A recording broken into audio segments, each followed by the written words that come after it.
Good morning. Good morning. Woo! We made it. We made it. All right, guys. So today is episode 5. It has been one of those weeks, let me tell you. Oh, from planning this episode to arriving today with the snow and the storm. Oh my goodness, and just the traffic trying to get here was horrible, but we made it. We're here. It must be an important episode, Toya. That's all I can say. Oh my goodness. It must be an important episode, an important topic. So, yeah.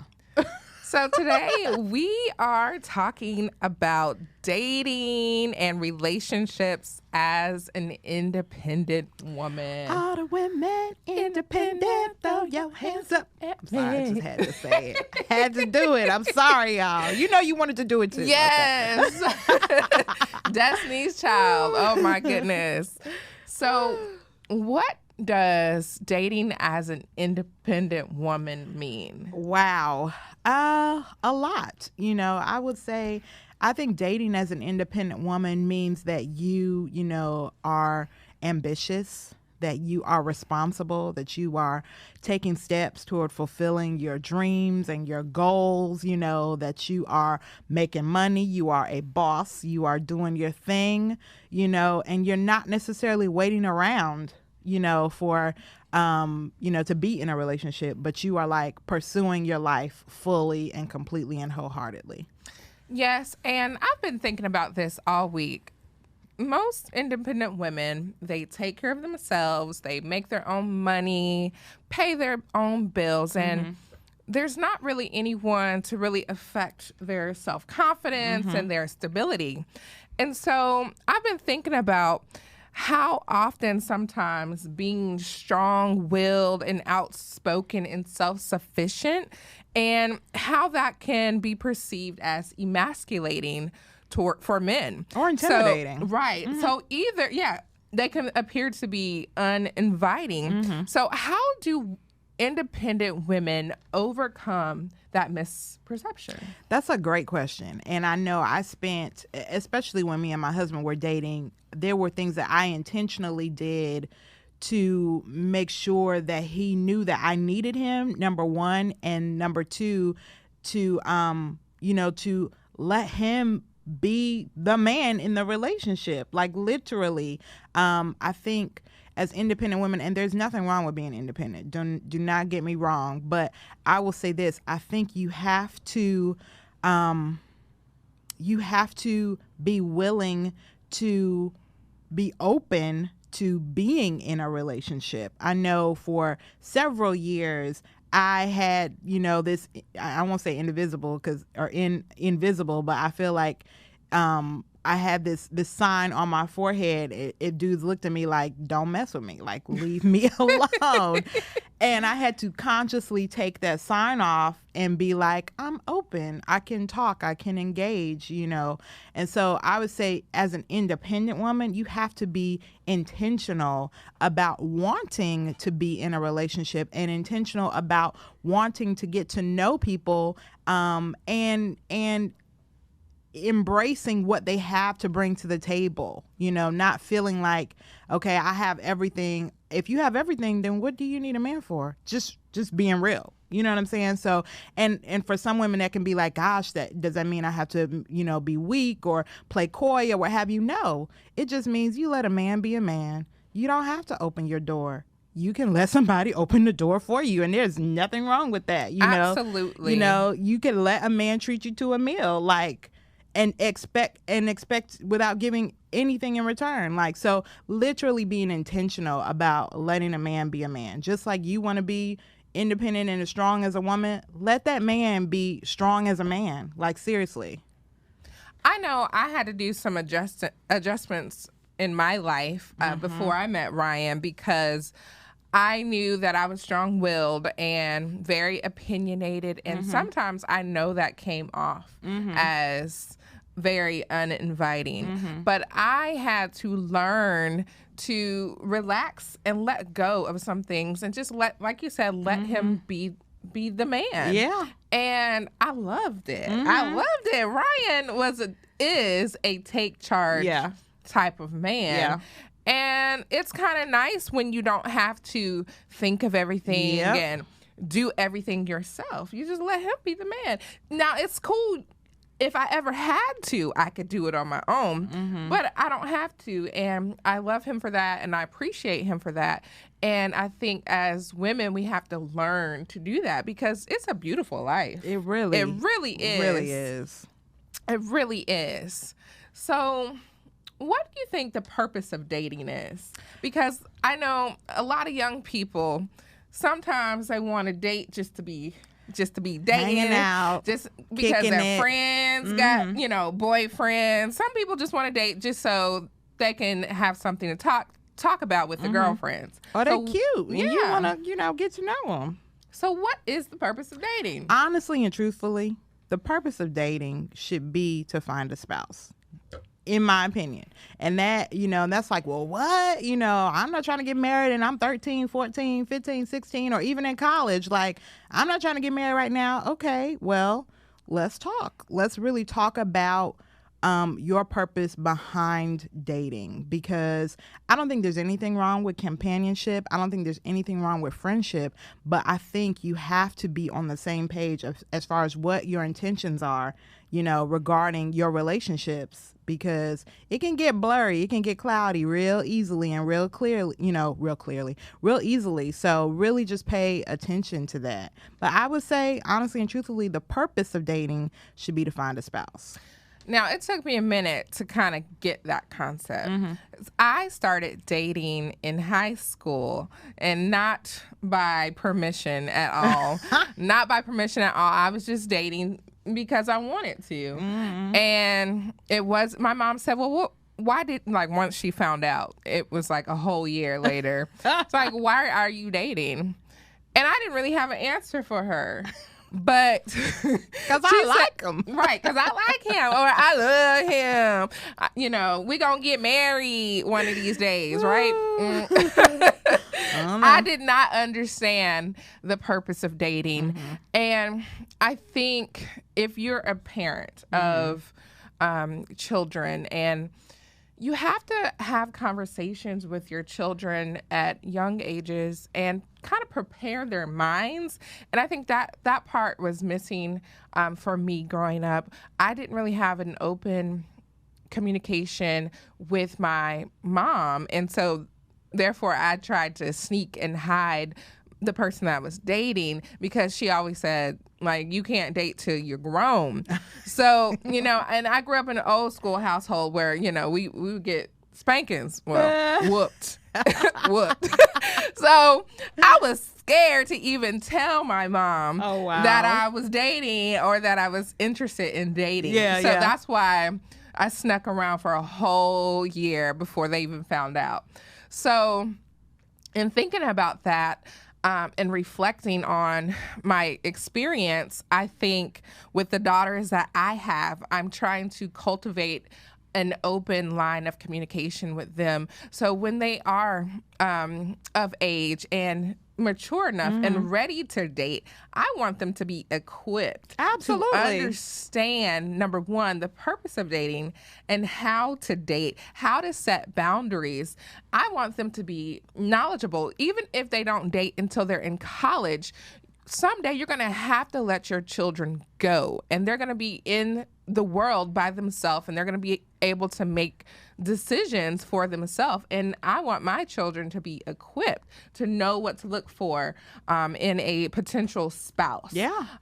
So that's one of the things that I've been reflecting on this week, is just how can I ensure that my daughters will be knowledgeable in the purpose of dating and how to date. Absolutely. I would say for me, I started dating, I had my first boyfriend, boyfriend, my freshman year of high school. And once again, we were friends. I'd known him for years. And I remember walking down the hallway. We were walking after a pep rally or something, and we were like, are you going to the homecoming dance? Are you going to the homecoming dance? Who you going with? Blah, blah, blah. He's like, well, I want to go with you. And I was like, oh, okay, let's go, So we went to homecoming as friends, and then he officially asked me to be his girlfriend maybe like 2 or 3 months later or what have you, and we dated. And I appreciated having the opportunity to engage with a guy like that and to get to know him like that. I mean, we were our mothers were in communication with, our parents were in communication with one another. Once again, we had that foundation of friendship, which I appreciated because I felt like there was a level of respect that was already there, and I mean, of course, he was a boy. He would try to push the boundaries and try to, do X, Y, and Z, but still, we had a foundation there. So if it was like, okay, pump the brakes, or, I ain't going there, what have you, like, we were able to have those types of conversations. But I appreciated having that relationship in that time of life for me because it built my self-esteem. In some cases, I was like, oh, I'm in a relationship, I have a boyfriend or what have you. But then it also taught me how to effectively engage with the opposite sex. So I appreciated that. Now, were we trying to get married or anything? I remember after we broke up, I ran into his mom at the mall, and she was like, oh, I was hoping we'd have little Mayarinas one day. I was like, Mayarinas? Like, what in the world? She was naming your kids. She was ready, but I was like, no, I'm only 15. Sorry. So all that to say, it's very easy to see how dating can open that door as far as the prospect of marriage is concerned, but once again, that foundation of friendship is why I strongly believe in having circles of friends, like group dating, all of that when you're a teenager or in, a preteen, even if you're trying to, express interest that young. But I would say as a teenager, I think group dating is probably the best because you still need to learn how to engage with the opposite sex. And for me, that was a challenge, when I didn't have male friends. I was either like, oh my gosh, don't look at me, don't talk to me, or oh my God, are you my husband? And so I think it's still important to have those relationships, but I think it should be rooted and grounded in friendship before you take that step to try to be exclusive, because it just opens the door to so many different things. Like, really. Yes, I definitely agree with that statement. Yeah. Definitely need to be friends first. Mm-hmm.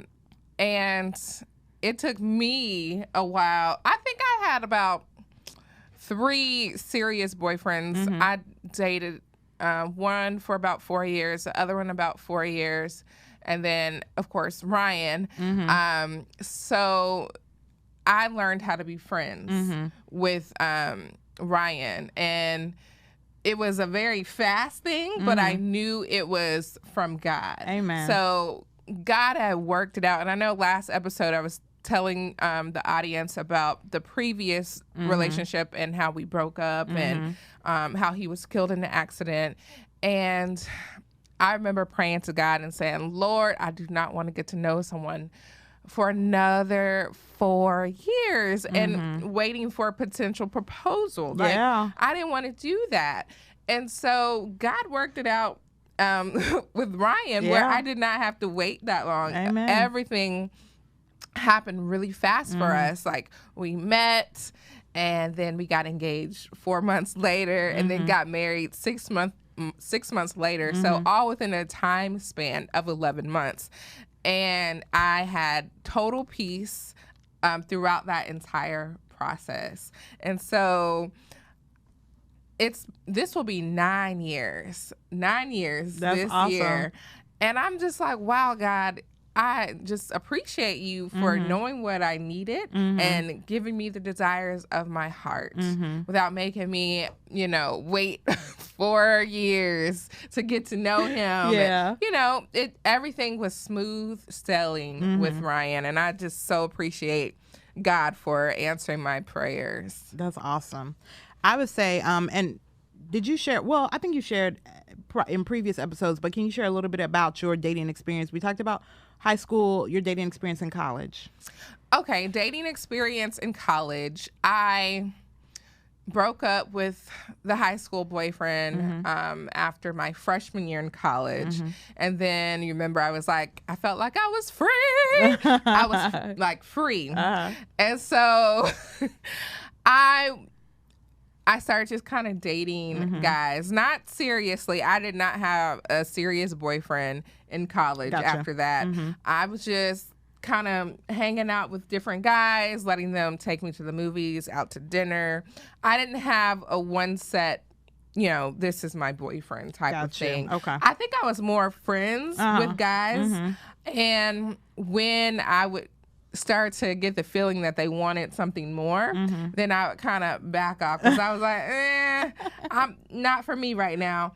So I had that issue in college, and I really started to learn how to discern the wolves in sheep clothing because I started saying, God, I want a Christian man. And so then I would meet these guys, and then they would tell me that they were Christians, and then later on they'll say, "Oh, I'm celibate," and then a couple months later they'll be asking for like pictures of me. I'm like, what?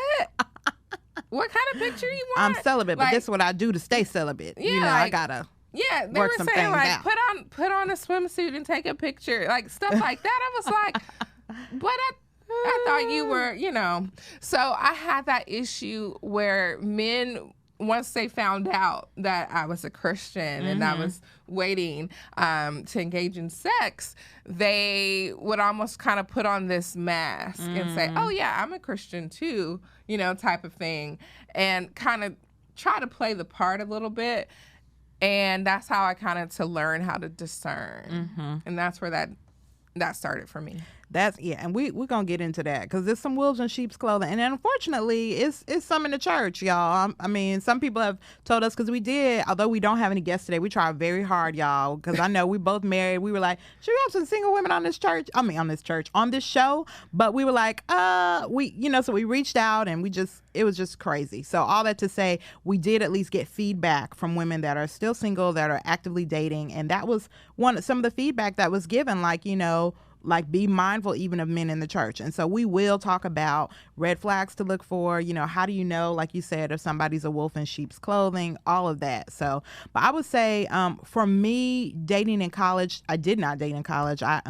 If you guys have read, and this is a whole nother conversation, but if you've heard of the book, I Kissed Dating Goodbye, I read that my freshman year in college and decided to kiss dating goodbye, like literally to spend those next 4 years focusing on God. That was freshman year of college was when I rededicated my life to Christ and was like, I'm really going to do this for me, not for my parents, not for anyone else, but for me, and to really develop personal convictions. So I did, and grew in Christ and had an amazing time, developed some amazing friendships during that time. But when I graduated from college, I felt very dysfunctional in my male-female relationships. Like, even as far as guy friends were concerned, like, I did not know how to effectively engage with the opposite sex. Like I said, I was either like, don't look at me, don't talk to me, or, oh my God, are you my husband? And this is what our children's names are going to be. And, I literally was like 0 to 100 on one end of the spectrum or the other. And so that's where that whole sign on the forehead came from, like, don't mess with me, don't, and people would give attention and start conversations. And I was always like, leave me alone, blah, blah, blah. And it wasn't because I did not want to date, but it was because I felt very dysfunctional. Like, I did not know how to effectively engage with the opposite sex in a healthy way. And so it was probably not until my mid to late 20s where I was intentional. And this was actually after we talked about therapy during our last episode. This was after I had gone through one of my first therapy sessions where I was like, okay, and had to deal with some daddy issues where I felt like, okay, let me really work on this, like really try to engage the opposite sex and just be comfortable, like in my own skin, be able to have conversations and maybe go out on a date or two, but just to like take the sign off the forehead and put a smile on your face and actually look like you want to strike up a conversation. And so I did date some in my late 20s right before I met my now husband. And so that process was good because I felt like I was just kind of learning, if you will, how to engage. So as far as our dating relationship, it was very interesting. I knew when he first asked me out, I was like, he's going to end up being my husband, just because I was like, I felt like God had a sense of humor where all this time I've been, looking across the room or looking, expecting somebody to come in my life when he was already in my life, like literally right under my nose. But I knew we were supposed to be together because our purposes aligned. Like we had similar callings, to the arts and entertainment industry, and we had such an amazing friendship. I think for me, the fear was, if this doesn't work, like, gosh, I don't want to jeopardize our friendship. We had a lot of mutual friends. I was like, I don't want them to feel awkward around us if this doesn't work out. So we dated quietly, if you will, for probably about 3 or 4 months, just because I was like, okay, let me make sure, like, sure, like this is like supposed to be what it's supposed to be, like, and then we kind of, did the press release, if you will, maybe like 3 or 4 months after that. So, but it was an incredible journey. I feel like we experienced a lot of highs and lows in our relationship, but I intentionally had to take steps in that independent dating process, all the way down to when he first asked me out. I was like, okay, so you want to hang out? You want to kick it? Like, I really wanted him to spell out, like, no, I want to take you out on a date. I am interested in you, because it was important for me to know what a guy's intentions were. I had been in other situations where we're casually hanging out, but you getting all my time. You getting a lot of my time. You getting a lot of my focus. And I don't know where this is. Like, are we friends? Are we more than friends? Are you trying to pursue me? Because that's important to me. I think knowing where a person stands helps me as far as the time that I give you, because my time is precious, my attention is precious, and let's be honest, women, we get emotionally attached very quickly and very easily. So start imagining what your kids gonna look like, what your new last name gonna be. Exactly. So I'm not giving you all of that if you're just trying to be friends. Now, if you're just trying to be friends, we go to the movies when I'm going to the movies with my girl, maybe every now and then, but you're not getting my time every weekend. You're not getting all my text and all my talk time. You're not doing that if you're just trying to be friends, because I don't do all of that with just my friends. So being intentional is really key, you guys, really. So what does a healthy dating relationship look like? I guess that's the question we need to talk about before we talk about what an unhealthy dating relationship looks like. Let's talk about a healthy relationship. I think, and kind of picking up where we left off, I think communication is key. Like, knowing where you stand in the relationship. I think if a guy is serious about pursuing you, then he should make that known, and he should be clear in making that known. And as a woman, we can't be afraid to ask, okay, how do you see us? What do you think about this relationship? Now, maybe not off the bat on the first date, you know what I'm saying? Like, take some time, get to know one another. But if you see that, if you find yourself spending more and more time with this person, I would say, 1 to 3 months down the line, it's important to have that conversation. Like, okay, what are we doing? Because communication is very important, So I think a healthy relationship has clear expectations. I think also a healthy relationship has clear boundaries. That's a whole nother conversation or topic that we can have, especially if you're trying to, like you mentioned earlier, if you're trying to abstain and not have sex until you're married. I think it's important to have those conversations very early on in the relationship, to be upfront with somebody that's pursuing you, saying, hey, I don't have sex, while I'm dating. I'm saving myself until marriage, to be clear so that person knows up front. But then also too, so that you're not waiting until you get in a moment, into one of those moments when it's like, okay, something could happen here. I think it's very important to know that and communicate that up front.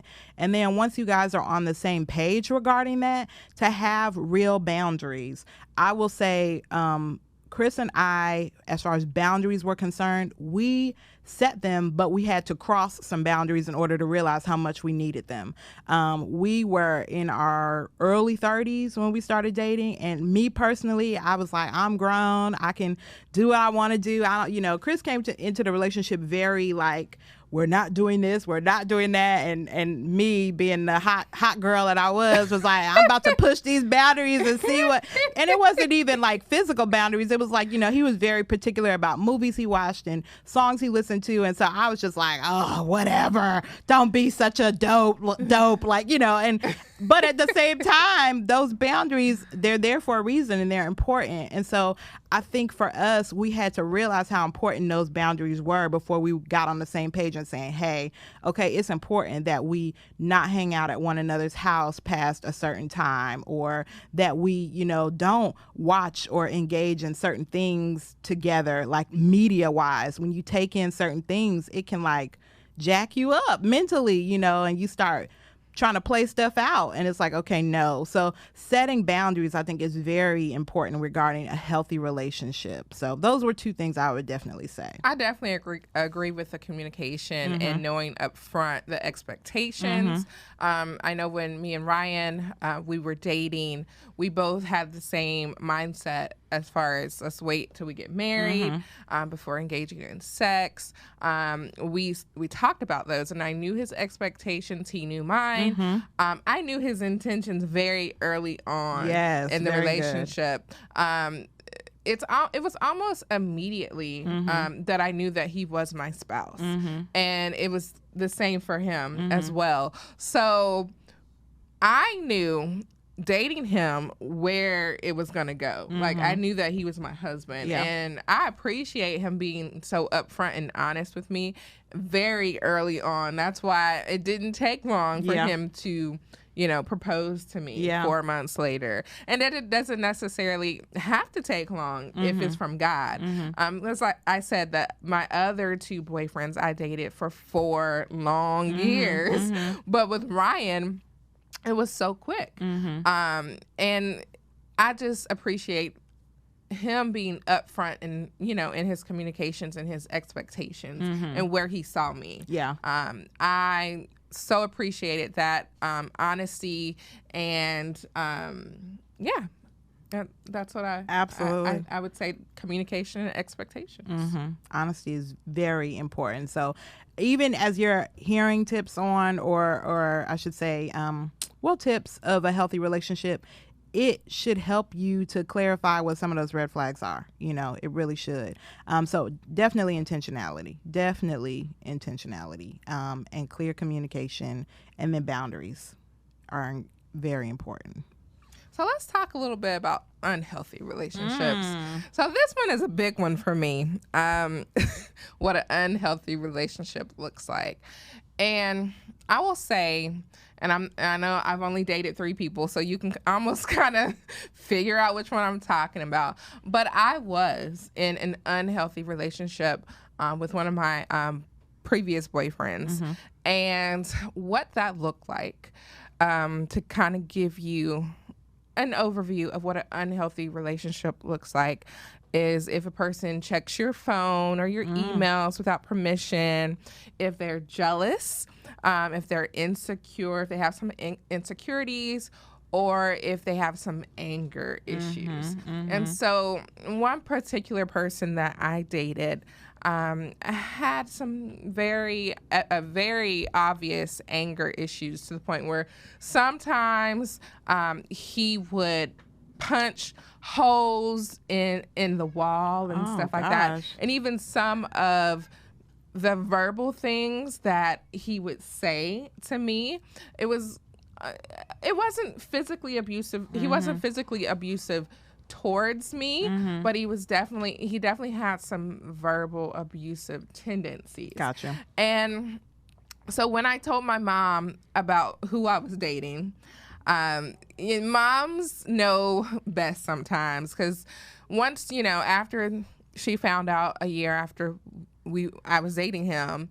And he came over, introduced himself, and he asked for permission. And I guess my parents were like, "Well, y'all already been dating, so what in the world? Yeah, I'm not gonna say no now." So she gave us her blessing, and my dad gave us his blessing. And so she eventually she was like, "I don't know about him." She was like, I mean, he has a great heart, but I see that he's going to have some anger issues. And this was before I even started seeing any red flags and signs. But she picked up on something in his spirit that she knew that he had anger issues. And so I didn't really get to see a lot of those issues until I became isolated away from my family and friends. When I came here to Georgia, he came closer to where I lived, and of course my family, they lived in Missouri. And so that's where I started to see some of those red flags of punching holes in the wall and who are you going out with? And he didn't want when we would go out together, he didn't want anyone looking at me. He would go off on people as if he was ready to fight someone just for like looking at me, giving me a compliment. He didn't want anybody basically talking to me. And it was always like, who are you going to the movies with? Which friends? And call me when you get back. And it was just a lot. And so I was like, when I tried to break it off with him, he was like, "Oh, I'm just gonna kill myself. You can't leave me. I'm gonna commit suicide." Like, it was crazy, because if someone says that they're gonna kill themselves, in my mind, I'm like, if you're gonna kill yourself, does that mean you could kill me too? And so I'm just, God was bringing things back to my memory last night, and I was like, Lord, why you wait till the day before we do episodes to be bringing stuff back to my memory? That's why. And so I even remembered before I was getting closer to God, this woman, she prophesied to me, and she said, "Cast not your pearls before swine."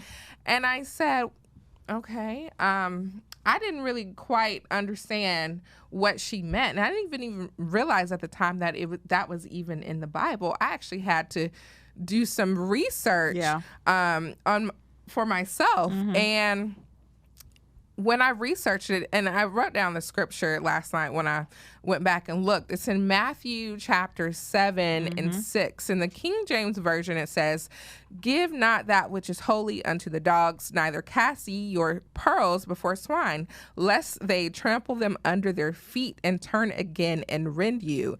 And then the NIV version says, "Do not give dogs what is sacred. Do not throw your pearls to pigs. If you do, they may trample them under their feet and turn and tear you up to pieces."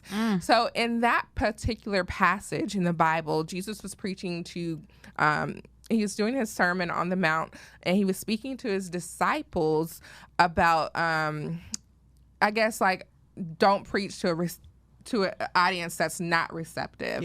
But after really analyzing that time period in my life, I applied that scripture to mean to me, don't waste good things on people that don't appreciate it.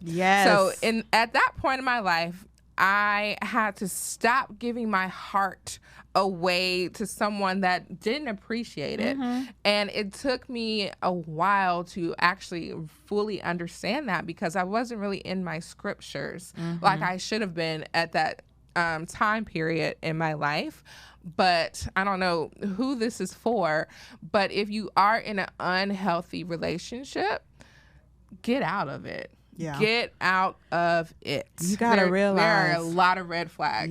Know your value and know your worth. There are two key things that you said. Number one important red flag is isolation. If you're with somebody that wants you all to themselves, and you kind of feel like, oh, it's because I'm so special. I mean, yes, you are special, but at the same time, somebody that wants to keep you in isolation it's a red flag, because they are hiding something. They have something that they're trying to hide, and they don't want other people around you to call them out, basically. So you gotta be, especially if you feel like this relationship is going somewhere, it has potential to be serious. They need to know your family, meet your family. They need to know your friends, meet your friends, and you need to know their family and meet their friends. Like somebody else in their life you need to know and be in contact with, because they will either vouch for their character or be like, I don't know who you dating, they putting up a good front, like for real.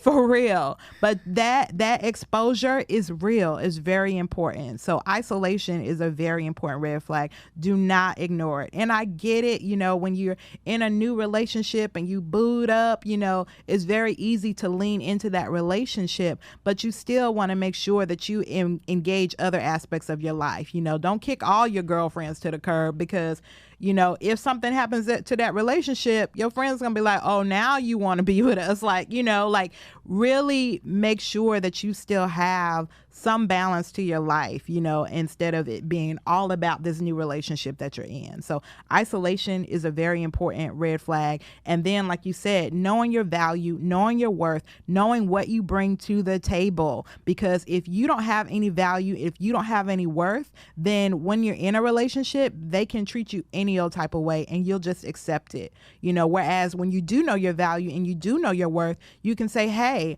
this is what I like, this is what I expect, and get it and receive it. And don't be afraid if you don't get it or if you don't receive it to be like, okay, this might not be the relationship for me. Do not feel like you have to settle. And we'll talk about what it looks like or what it means to settle, because some people be like, well, if he ain't making six figures and he ain't driving a Benz, then I ain't trying to settle. That's not the type of settling I'm talking about, y'all. So, but anyway, know who you are, know your value, know your worth, know what you bring to the table, and, don't be afraid to expect to be treated a certain way.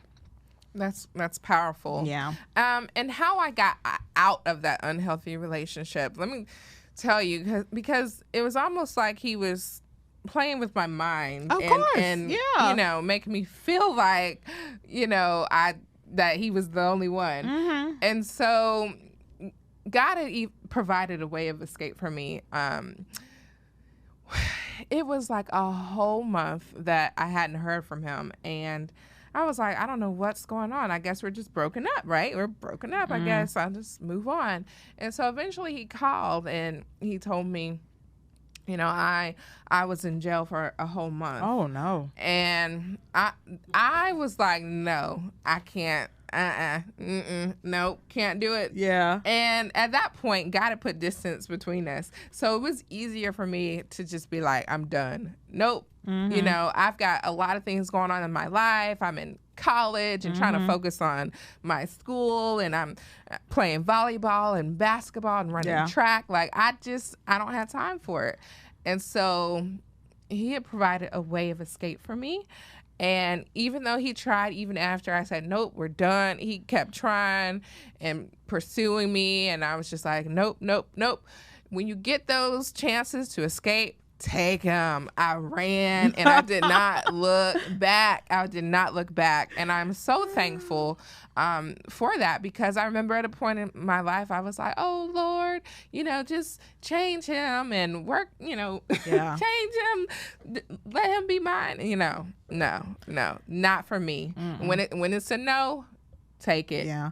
And women, don't be afraid to not be in a relationship. I think sometimes we hold on to things that aren't the best for us because we don't want to be alone, and that's not good. Like, that's not good. And honestly, that is why we have spent as much time as we have in these, like, we're 5 episodes in and we're just now talking about relationships, because we wanted to make sure that there was as strong a foundation laid as possible with being the woman, the whole woman, you know what I'm saying? Like, being the healthy woman, being the holy woman, being the loved woman who loves herself and knows that she's loved by God. Like, all of that has to be in play before you even entertain being in a relationship, because that's the only way you'll be able to see clearly if a relationship is for you or not. So we had some people send in some questions. We did. And we want to kind of answer some of those questions. Absolutely. Because I know we live in this generation now. Well, we don't. It's a because different. We're married, but it's a different some ball y'all game, out there, y'all. Yeah. Y'all in the swipe left, swipe right, and what are those little dating Tinder tumble something? It's real in them streets, Lord, y'all. It's I'm real. so thankful I did not have to grow up and date in this generation. But some of y'all sent in some very interesting questions that we want to address. Yeah. So one of the questions that was sent was, how did you navigate being in or leaving relationships that you knew God was not central in? And I kind of already answered that question, but do you want to go ahead and answer that one? I would say being honest with yourself first. And then I would also say being honest with that person, and just letting them know, like, hey, this is what I value. This is what I think is important for me and in my life. And it's important that whoever I'm in a relationship with, that they value that as well. Just be honest. And if you feel comfortable enough in the relationship to remain friends, then remain friends. I know most guys are like, I don't want to be friends after you broke up with me or what have you. But I mean, as my husband nods his head, but if you feel comfortable enough to remain friends, remain friends. But I would just be honest with them about what you value in a relationship and what you expect whoever you're in a relationship with to value as well. And if you don't feel like they align, let them know, and let them know that you're okay with still remaining friends, but you can't necessarily be in a relationship with somebody that doesn't value the same things as you. And this was a process for me. It was a learning process. It took time for me to really learn the voice of God and the ways that he was speaking to me.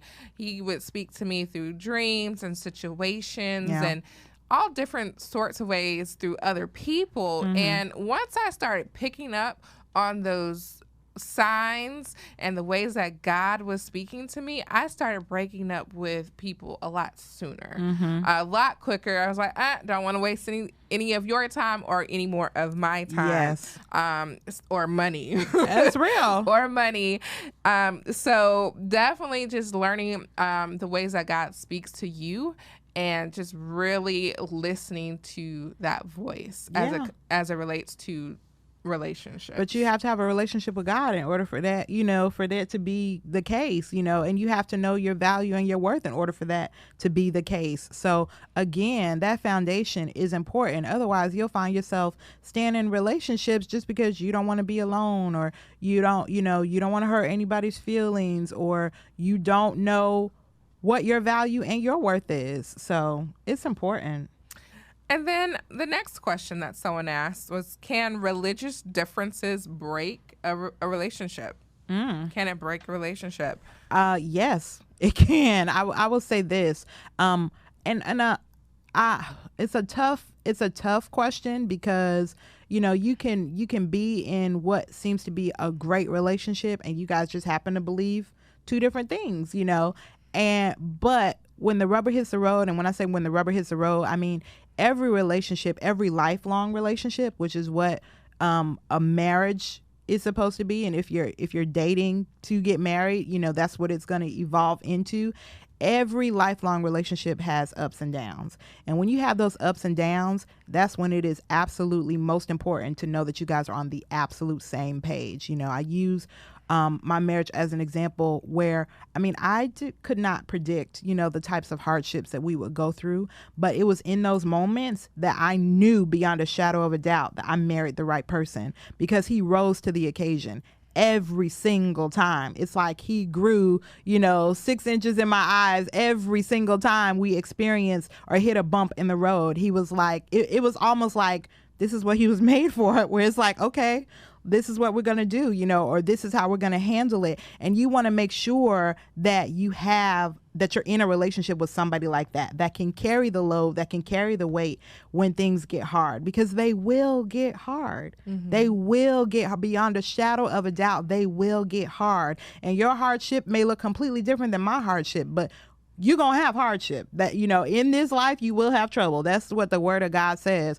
And you want to make sure that you're in a relationship with somebody that can handle those hardships. So that's the first thing. And then the second thing is, when you start building a family, you want to make sure that you're on one accord as it relates to the values and beliefs that you have.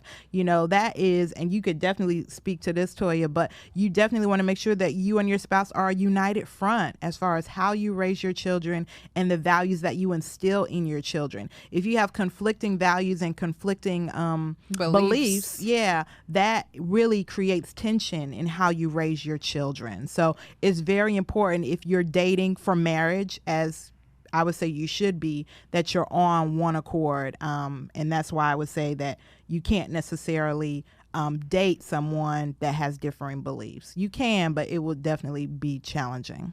Yes, I would definitely go back to the purpose of dating. The purpose of dating is to determine if that person is your spouse, and having, like you said, a potential family with that person. You definitely have to think about how you guys are going to raise your kids, what beliefs you're going to instill in them, their values. So you definitely have to think about that if you are trying to determine if you should date someone that has a different religious background. Yeah. And then the next question: what do you wish you knew when you were dating? What do you wish you knew? I would say that marriage is not always going to be a fairy tale. I mean, we definitely have fairy tale moments, which I am like absolutely over the moon grateful for. But I mean, you're going to have those moments when it's like, okay, really? Like, what in the world, what in the world? So I would just not allowing media or what you, even like, even how you, I won't say how you grew up, but like, basically the fairy tales that you hear as a child, but not allowing media and culture to create your expectations from marriage, allowing the word of God to create it. So I would say, if I'd have known, I wish I knew when I was dating that, everything was not going to be like amazingly perfect, but you will have ups and downs. And for me, I wish I knew that life was bigger than a boyfriend or bigger than a spouse. Life That's really is good. So much bigger than that. It's bigger than, finally I can, engage in sex with my husband. It's bigger than that. There's so many more aspects to life, and you don't want to get boggled down into thinking that you have to have a boyfriend or you have to have a spouse to feel like you are living. It's way bigger than that. There's many things outside of having a spouse and outside of having a boyfriend. And can I say, a lot of people look at marriage like it's going to solve all their problems, or it's going to be the end all be all. And it's not. Like, marriage, if anything, amplifies your problems. You know what I mean? It really does. If you were horny and you were struggling to have sex before you got married, yes, you can have sex once you get married, but it's with one person, y'all. It's with one person. So, that don't mean that you just not going to be dealing with lust. You still going to have to exercise discipline. You know what I'm saying? You're going to have to exercise discipline. If you were struggling, financially or what have you, if you were struggling with anger or whatever, like if you were all of whatever you are dealing with as a single, it's like exponential when you're married, because now you have to deal with it within yourself, but it's impacting somebody else. So however it impacts that other person could bounce off and impact you even more. It's like, you want to make sure that you are doing as much work as you can as a single person before you get married as possible, because it just is amplified. So marriage is not the solution. It really exposes, honestly, areas that you need to grow in even more. So do not look at marriage as the end all be all. And another question that someone sent in: what's the balance between listening to others versus your own inward experience and intuition? Now, for me, like I said, when I was dating my first boyfriend, my mother kind of was telling me, hey, with using her intuition, she was saying, I think he's going to have anger problems. So I definitely think you need wise counsel surrounded by you for sure. And it's always wise to listen to others that have experience, more experience than you. You definitely need some mentors in your life and someone that you can trust and call and ask those questions to. But you definitely have to have a balance in knowing whose advice you're taking. Yeah. When you're dating, but Absolutely. I definitely think it is a need when you are pursuing a relationship. I know when me and Ryan, we were dating, we had wise counsel amongst us, and they, were confirming with us that, hey, she's your spouse, he's your spouse. Yeah. So I definitely think you need wise counsel. Very, very important. Wise counsel is incredibly important. I would say when Chris and I were dating, we had several couples that we would double date with, that we would just, hang out with, talk to, or what have you, or when we were struggling, we was like, okay, it's really hard not having sex. We need to talk to somebody. Like, really, we had people that we could be really vulnerable and transparent with, that knew both of us individually, but also knew us as a couple, that could speak into our lives and could, help us along the way. And so wise counsel is very, very important. And I would say if you are in a serious relationship where you think it is heading toward marriage, I would definitely recommend that you get some couples around you, some godly couples around you that can, provide even greater insight and guidance along the way. And then I will also say, first and foremost, you want to make sure, which is why, and I'm always going to go back to this, make sure your relationship with God is intact, because he's going to confirm, or tell you, hey, this isn't the move, and you have to be willing to follow whatever it is that he's showing you and telling you. I've been in situations where he's been like, this is not the move, and I'd be like, oh, but well, maybe kinda, or maybe later, God.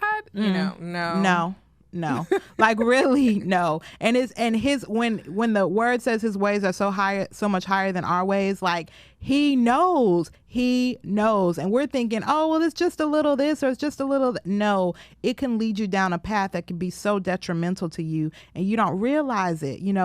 Let God protect you, let the Holy Spirit guide you. So yield to whatever God is telling you first and foremost. And then if he's telling you, hey, proceed, this relationship is of me, then make sure you do have some wise counsel around you, people that know you individually as well as a couple, people that have been in your life before you were in this relationship, that know you, and that can speak into you and pour into you and your relationship. It's very important.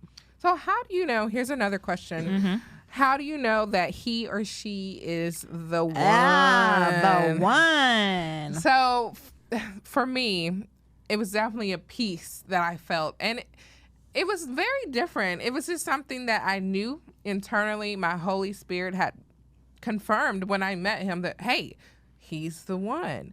And it's kind of hard to explain. Some people might say love at first sight, but it was definitely, my Holy Spirit was definitely confirming to me that he was the one when I met Ryan, like the day I met him. And I know it's strange for some people to believe or for that to happen to, but it happened to me. And I had total peace throughout the entire courtship. I had peace about it. I had peace about the engagement, all of it. And he helped make everything smooth for us. It was smooth sailing. So I definitely think the peace of God will, I guess, kind of like oversee you, and you will feel peace when you are with the one that you're supposed to be. That's good. That's you're really not good. going to have a lot of conflict. Yeah. I would say, first of all, there's so much conversation around the one. Like, is there just one person that you're supposed to marry? And I've heard different conversations on it. Some people believe that, you could marry multiple people. It's just not at the same time. We're not talking polygamy, but that you could marry any, one person at any given time. And some people believe there's only one person for you here on the earth. Like, I don't really know about all of that. I do know when I hear God clearly, and when I hear God saying, like, hey, proceed forward, or, this person is, going to end up being your husband, that type of thing. So I would say for me and Chris, it was very clear when he first asked me out. I was like, God, you have a real sense of humor. Like, we are going to end up married. Like, this is crazy because I didn't know this cat forever. And he's like right here in front of me. Like, I knew when he first asked me out that we were going to end up married, so God made it very clear in that regard. As far as the whole one conversation, and even we can have a similar conversation with the list, because every woman, whether they realize it or not, has a list, and men probably have it too, of characteristics that they have in a spouse or what have you, but I would say, allow God to make it clear to you. Don't yield or be pinned in or boxed in, number one, by the whole concept of the one, or even the whole concept of the list, because God is bigger than all of that. God can and probably will blow all of that up. I'm just saying. He will do whatever he wants to do because he's God, and our job is to stay as close to him as possible. So we know when he's moving and when he's not. So I would say, and I'm not saying don't have any of that. I think that's all great stuff to have, but don't let that be your end all be all. Don't let that be what has the final say over your relationships. Let God have the final say over your relationships, and lean into him and ask him to show you. He may not show you, in the blink of an eye or audibly or what have you. He may show you over time, or he may show you in his word, or he may use people around you to, help confirm it. But lean into God as much as you possibly can and ask him to make it very clear for you, whether or not this is somebody that you should be pursuing a relationship with that leads toward marriage. And again, don't be afraid of the answer. Even if it's no, it's for our good. And it is taking me a long time to realize when God says no, even that is for our good, even though it doesn't feel good. So, yeah. So it's time for an Eva moment. It is. What is one thing that our audience can take away from today's topic? Wow. I would say when it comes to dating as an independent woman, realize that even though you're strong, you're ambitious, you're responsible, you are doing your thing, if you want to be in a relationship, you need to make room for that man. You need to make room for that man to be a man, and you need to really, really lean into your relationship with God to know whether or not this is a relationship you would move forward into. All right. So now it's time for our Noble Character segment. So if you know a woman that you want to give praise to, a shout out, or recognize for making a difference in their family, neighborhood, or on their job, then please go to our website at becomingevatoday.com and submit their name in the Noble Character tab. So today's Noble Character woman was sent in by someone, and this person is Dr. Nina Bronner. Woo-woo! So Dr. Nina Bronner is a remarkable woman of virtue, purity, and love. She sets a great example of the blessings of living in God's will. She remained pure and married as a virgin, had 5 kids with her husband, and models the amazing love of Christ as a wife, mother, and grandmother. In addition to her family, she touches the lives of women through her women's ministry, Women of the Word, and she touches countless people through music as she serves as director of the worship and arts department at Word of Faith.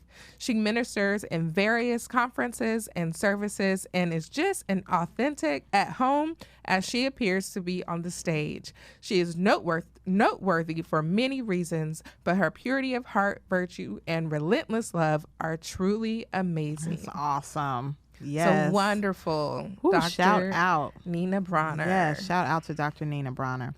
I would say my noteworthy this week is actually someone very near and dear to my heart. I call her my sister in love. She's actually my husband's sister, and I've known her, just as long, if not longer, than I've known my husband because we've served in ministry together. But I will shout out Mrs. Lynette Reed as my noble character for this week.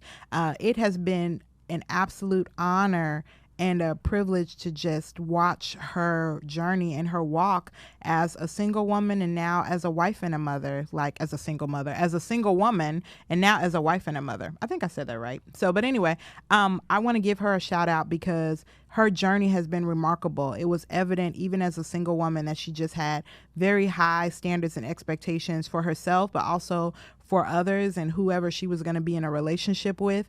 And so when she did start dating, it was like, wow, this dude must be the real deal, you know, and they maintained a standard of purity until they were married. And now they have two beautiful boys, our nephews. And so I'm so excited and honored to have her in my life and to continuously witness that journey. So shout out to my sister in love, Mrs. Lynette Reed. Awesome. All right, so this week's Becoming Eva challenge. If you're already married, then your challenge is to give someone advice on dating or advice on their relationship. If you are currently dating or single, then we want you to revisit your dating boundaries, and we want you to think about some questions that you should ask before marriage, And I will say to the married people, especially if, you know, someone comes to you or you feel like God has put somebody on your heart to speak to and share your story with, do not be afraid to share with them your mistakes. Like, honestly, most people can learn more so from your mistakes than they can from, you know, thinking that you've been perfect all along the way. So if there are areas or even challenges that you may still be experiencing, the goal of this exercise is not to show I'm perfect and I have it all together. No, the goal of this exercise is to build genuine relationships by being vulnerable and transparent with one another. So don't be afraid to be honest, even if it's about your mistakes or your challenges. That's how we learn, and that's how we help others, by sharing Absolutely. our testimony, sharing our experiences. You see us out here being vulnerable every Saturday, and it's not easy at all for us to share, especially not me. It's not easy for us to share, but we know that it will help someone else, and we want you to approach it as well. No one's perfect. We've all made mistakes along the way, but the beautiful thing is that God is a God of grace and forgiveness and mercy, and he restores. And it's more important to share that story of restoration and how you overcame those challenges. Absolutely. So next week we're going to be you guys are actually going to meet the Moores and Dawsonville. We'll have our spouses on the show as our first Becoming Eva guests. Don't forget to subscribe to our podcast on the podcast app. Subscribe to our YouTube channel. Follow us on Facebook at Becoming Eva. That's one word. Follow us on Instagram and Twitter at Becoming Eva Today. See you soon. See you soon.